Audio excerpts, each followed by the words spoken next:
کیا کافروں نے نہیں دیکھا کہ آسمان اور زمین آپس میں ملے ہوئے تھے اور ہم نے انہیں جدا جدا کر دیا؟ ٹھیک ہے، تو ایجپشن کریشن میتھ تھا اس کے مطابق شروع میں آسمان اور زمین آپس میں ملے ہوئے تھے، پھر جو دیوتا شو تھا وہ گیب جو دیوتا تھا زمین، اور جو نوت تھی وہ آسمان تھا، یہ دونوں کے درمیان میں آ کے کھڑا ہوا اور اس نے اپنی طاقت سے آسمان اور زمین کو جدا جدا کر دیا. ٹھیک ہے، یہ بیسیکلی کریشن متھ ہے جس کے اندر آسمان اور زمین کو جدا جدا کیا گیا. اسی طرح جو میسوپوٹیمین کریشن متھ ہے اس کے اندر ایک دیوی تھی جس کا نام تھا تائمت. ٹھیک ہے، وہ سب دیوتاؤں کی ماں تھی، یعنی کسی دیوتا کی وہ دادی لگتی تھی تو کسی کی ماں لگتی تھی. تو شروع میں کیا ہوا کہ تائمت جو تھی وہ سارے دیوتاؤں کو قتل کرنے پر راضی ہو گئی. تو مردوک جو دیوتا تھا اس نے کیا کیا، اس کے پاس سارے دیوتا آئے اور انہوں نے اسے کہا کہ تو ہمیں اس سے بچا، یہ تو ہمیں مارنے آ رہی. پھر مردوک نے اس کو مار دیا اور پھر مردوک نے اس کا جسم درمیان میں سے چیر کے آدھے جسم کا آسمان بنا دیا اور آدھے کی زمین. ٹھیک ہے، تو یہ وہ بات ہے جس کی قرآن بھی بات کرتا ہے کہ پہلے آسمان اور زمین ملے ہوئے تھے. بھائی آپ پرانے متھس کی بات کر رہے ہیں، آپ بگ بینگ کی بات نہیں کر رہے. ٹھیک ہے، تو یہ بات ہے، صحیح ہے. تو ان چیزوں کو بھی کبھی پڑھنے کی کوشش کرنا. یہ ادھر میں لنک دے رہا ہوں، یحییٰ حسینی حسنین، یہ جا کے نا ذرا بجائے کہ آپ کے منہ سے جو ہے نا وہ تھوک نکل رہا ہو بولتے بولتے، اس کو جا کے پڑھیں اور اپنے منہ کے بجائے اپنی زبان اپنے دماغ کو تھوڑی سی زحمت دیں. ٹھیک ہے، تو چلیں جی بس ٹھیک ہے، پھر میں آپ کو ادھر سے بات سنو نا، کدھر ریموو فرار کرتا ہو ہوں. رہے ہو؟ یہ تو غلط بات ہوئی ہے نا، کیا جواب دیا فرار ہے ہونا ہے نہیں یار، آپ سے کیا فرار ہو کے میں نے کرنا ہے؟ بھائی. چھوڑو یار، ہو گئی ہے یہ بات. آپ بتوں بس والی ٹھیک ہے، کہانیاں نہ سنائیں ہمیں تو چلے وہ ٹھیک ہے ٹھیک ہے ٹھیک ہے، یہ لنک میں نے دیا اس کو جا کے بھائی پڑھ لینا. ٹھیک ہے، انسانوں کی لکھی جب ہوئی تک کتاب میں نہیں آپ کیا آپ تمیز سے جب تک بات کرو گے تب تک میں بات سنوں گا، ورنہ پھر میں اپنی سناؤں گا. ٹھیک ہے، بدتمیزی پہ جیسے اترو گے پھر میرے پاس 2 منٹ کی بات ہے، میں آپ کو جیسے ڈیل کرنا چاہوں میں کر سکتا ہوں. ٹھیک ہے، کوئی مسئلہ نہیں میرے لیے. جی ناظرین، تو یہ تھی ویڈیو. اب اس میں 2 اعتراضات کیے گئے ہیں. پہلا یہ کہ کیا کافروں نے نہیں دیکھا، یہاں لفظ دیکھا پر بھی اعتراض ہے، اور اس دور کے کافروں کے دیکھنے کے دعوے پر بھی اعتراض ہے.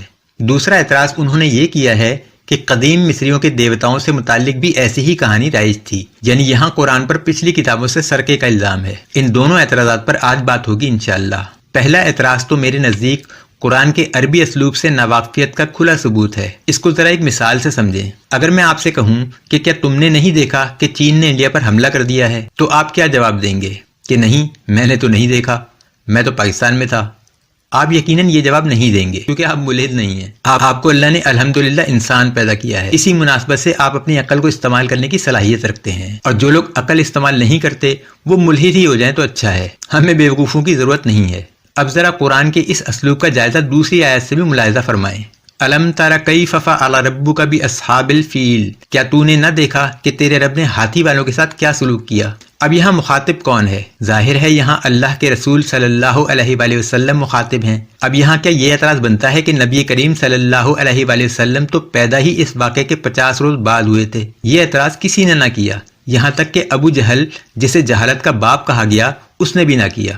ابو جہل کو کیا پتا تھا کہ 1400 سال بعد اس کا بھی باپ پیدا ہونے والا ہے، جو ایک یوٹیوب چینل پر بیٹھ کر اس قرآن کے عربی اسلوب پر اعتراض کرے گا جس کے موطرف اس دور کے عربی کفار بھی تھے، یعنی جس اسلام کے خلاف مشن بنا کر بیٹھے ہیں اس اسلام کی کتاب کی زبان تک سے واقف نہیں، اور دعوے یہ کرتے ہیں کہ ہم پہلے مسلمان تھے، پھر ہم نے اسلام کو سمجھنے کے بعد چھوڑ دیا. دیکھتے جائیں کہ قرآن کتنی آیات میں اسی اسلوب کو استعمال کر رہا ہے، لیکن کبھی کسی عربی جاننے والے کافر نے اعتراض نہ کیا. اب جو بغیر عربی جانے اعتراض کرے وہ یقیناً جہالت میں ابو جہل کا بھی باپ ہوگا.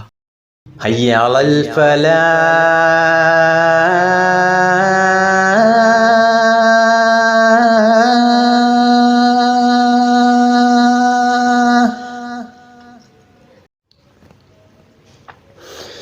حی علی الفلاح.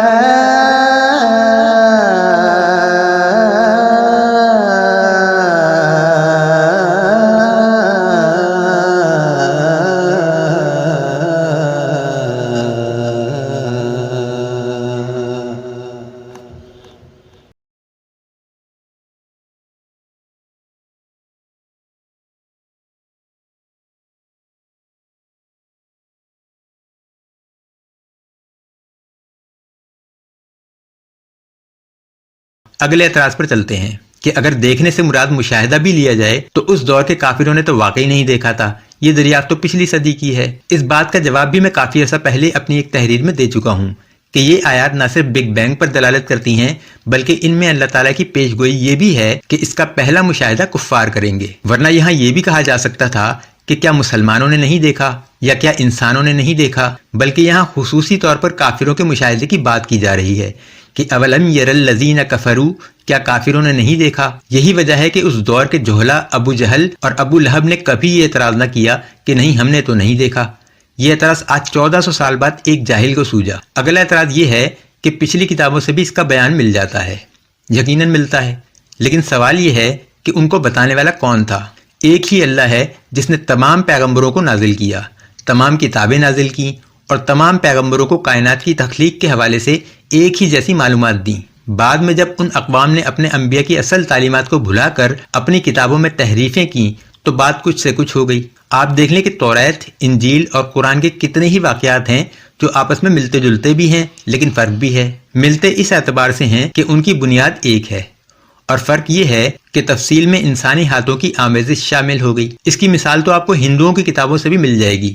قرآن کی سورہ اخلاص سے ملتی جلتی آیات ویداس میں بھی موجود ہیں۔ یہ سرقہ نہیں ہے بلکہ نازل کرنے والا ایک ہی ہے۔ بعد میں لوگوں نے اس ایک کے ساتھ مزید معبود بنا لیے، اپنے اپنے انبیاء سے علم حاصل کیا، کچھ علم محفوظ رہ گیا اور کچھ میں ملاوٹ ہو گئی۔ قرآن انبیاء پر نازل ہونے والے ایک طویل ترین سلسلے کی آخری کڑی ہے، اور یہ ان تمام کتابوں کی تصدیق کرتی ہے جو اس سے پہلے اللہ نے نازل فرمائی۔ اصولاً قرآن کے بتائے گئے قصوں میں اور پچھلے ادیان میں بیان کیے گئے قصوں میں فرق ہونا ہی نہیں چاہیے، مگر چونکہ پچھلی کتابیں وقت کا ستم سہتے سہتے تبدیل ہوتی چلی گئیں، لہٰذا اب ان میں اور قرآن میں کچھ اختلاف دکھتا ہے۔ لہٰذا اب بنی نوع انسان کے لیے اس زمین پر کوئی معتبر ترین کتاب ہے تو وہ قرآن ہی ہے، اور اسی سے انبیاء کی تاریخ کو پرکھا جائے گا۔ ابھی کچھ دن پہلے میں نے ایک ویڈیو میں بتایا تھا کہ بگ بینگ کے وقت کائنات کی شکل کیا تھی۔ سائنس کی نئی تحقیق کے مطابق یہ گیسز کا مجموعہ یا بادل کی شکل میں تھی۔ قرآن بھی یہی بتاتا ہے، سورہ فصیلت آیت نمبر 11 میں۔ پھر آسمان کی طرف متوجہ ہوا اور وہ دھواں تھا، تو اس نے اس سے اور زمین سے فرمایا کہ دونوں آؤ، خواہ خوشی سے خواہ ناخوشی سے۔ انہوں نے کہا کہ ہم خوشی سے آتے ہیں۔ یہاں دخان کا لفظ استعمال ہوا ہے جو عربی میں دھوئیں کے بادل کو کہتے ہیں، لیکن مصری یا یونانی داستانوں میں یہ تفصیل نہیں ملتی۔ تو اب یہ علم قرآن میں کہاں سے آیا؟ میں تو اپنے رب کا شکر ادا کرتا ہوں کہ کمال حکمت سے اللہ تعالیٰ نے ملحدوں اور کافروں کو ایسا زج کر رکھا ہے کہ یہ اپنے تمام گھوڑے کھول لیں مگر قرآن پر کیے گئے کسی ایک بھی اعتراض کو عقل اور منطق کے میدان میں ثابت ہی نہیں کر سکتے۔ میں حیران ہوتا تھا کہ اللہ کے سب سے آخری رسول ہوں، اللہ کے سب سے محبوب ترین انسان ہوں، اور اللہ انہیں امی رکھے، یعنی نہ لکھ سکیں اور نہ ہی کسی کا لکھا پڑھ سکیں۔ مگر آج جب ملحدوں کے سوالوں کے جواب دیتا ہوں تو اللہ کی حکمت پر شکر ادا کرتا ہوں کہ اللہ نے اس ایک حکمت سے قرآن پر تنقید و اعتراض کے دروازوں کو ایسا بند کر دیا کہ کوئی ملحد یا کافر لاکھ کوشش کر لے اس میں شگاف نہیں ڈال سکتا۔ مسئلہ یہ ہے کہ بیچارے کافر کریں کیا؟ دنیا کا کوئی بھی انسان ہو وہ کسی ایک علم پر مکمل عبور رکھتا ہوگا۔ امراء القیس سے آپ شاعری کروا لیجئے مگر اس کو سائنس کا نہیں پتا ہوگا۔ آئنسٹائن سے فلکیات کی سائنس کا پوچھ لیجئے مگر اسے طبی سائنس کا نہیں پتا ہوگا۔ کسی طبیب کو انجینئرنگ سے متعلق معلومات نہیں ہوں گی۔ یعنی دنیا کا ہر شخص کسی ایک علم میں عبور رکھتا ہے تو دوسرے علم میں مار کھا جاتا ہے، مگر قرآن ایک ایسی کتاب جو اپنے حسن کلام سے بڑے بڑے کلام لکھنے والوں کو شرما دے۔ طبی سائنس پر بات کرے تو اچھے بھلے پڑھے لکھے ڈاکٹرز حیران رہ جائیں، پھر فلکیاتی سائنس، فلسفہ، قدیم واقعات، غیب کی خبریں، غرض قرآن جس موضوع پر بات کرتا ہے اس موضوع پر علم رکھنے والا بڑے سے بڑا عالم اس بات کی تصدیق کرتا ہے کہ اس سے اعلیٰ علم کی مثال ہی نہیں ملتی۔ تو کیا یہ سب کچھ ایک انسان نے اپنے ہاتھوں سے لکھ لیا، وہ بھی ایک ایسے انسان نے جو لکھنا پڑھنا ہی نہیں جانتا، بس ادھر ادھر سے سن کر؟ ایسے کسی دوسرے انسان کی مثال تاریخ میں ہمیں ملتی ہے جو بیک وقت اتنے سارے علوم پر مہارت رکھتا ہو؟ سوال یہ ہے کہ نبی کریم صلی اللہ علیہ وآلہ وسلم نے یہ سارا علم کب اور کہاں سے حاصل کیا؟ غار ہیرا میں کچھ دن کا توشہ لے کر جاتے تھے، توشہ ختم ہوتا تھا تو واپس آ جاتے تھے۔ یعنی یہ غیر حاضری اتنی طویل نہیں ہوتی تھی جس کے بارے میں یہ سوچا جا سکے کہ ملک سے باہر علم حاصل کرنے چلے گئے۔ اونٹوں کا دور تھا، کون سے ہوائی جہاز ایجاد ہو چکے تھے؟ یہ کافروں کے لیے ایک بہت بڑا مسئلہ ہے۔ قرآن جتنے علوم کی بات کرتا ہے ان تمام علوم کو کسی ایک انسان سے منسوب کرنا اسے ایک سپر نیچرل شخص تسلیم کرنے کے مترادف ہے جس کی کوئی دوسری نظیر ہمیں آج کی تاریخ میں نہیں ملتی، نہ آئندہ ملنے کا امکان ہے۔ دوسرا راستہ یہ ہے کہ اسے اللہ کا رسول تسلیم کر لیا جائے۔ اللہ تعالی ہمیں سمجھنے اور عمل کرنے کی توفیق عطا فرمائے، آمین۔